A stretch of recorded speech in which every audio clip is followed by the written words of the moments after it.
حضرت شیخ سعدی رحمۃ اللہ علیہ بیان کرتے ہیں کہ مصر کی ایک بستی میں ایک گودڑی پوش فقیر رہتا تھا اور وہ کسی سے کوئی بات نہ کرتا تھا۔ اس کی یہ خاموشی دیگر لوگوں کے لیے اس کی بزرگی کی دلیل بن گئی تھی اور وہ لوگ اس سے اللہ عز و جل کا نیک بندہ جان کر ہر وقت پروانوں کی طرح اس کے گرد منڈلاتے رہتے تھے۔ اس شخص کی شامت اعمال دیکھیے۔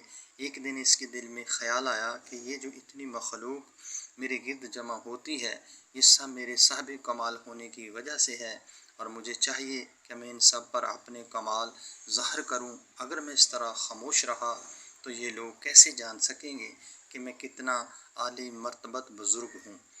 یہ خیال آتے ہی اس شخص نے اپنی خاموشی توڑ دی اور آنے والے عقیدت مندوں سے گفتگو کرنا شروع کر دی۔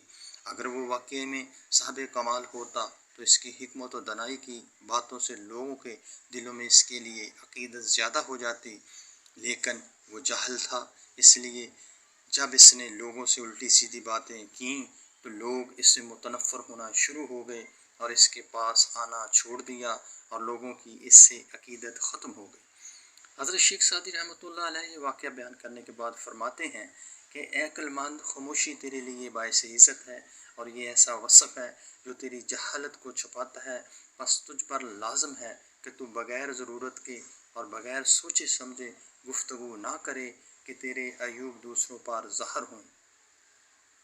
حضرت شیخ سعدی رحمۃ اللہ علیہ اس حقائق میں بیان کرتے ہیں کہ خاموشی بہت سی بھلائیوں کی جڑ ہے اور دناؤں کا قول ہے، کم سونا، کم کھانا، کم بولنا بہت سی برائیوں کو روکتا ہے۔ جو انسان کم گو ہے اور اس کی زبان غیبت، چغل خوری اور دیگر گمراہ کرنے والی باتوں سے محفوظ رہتی ہے۔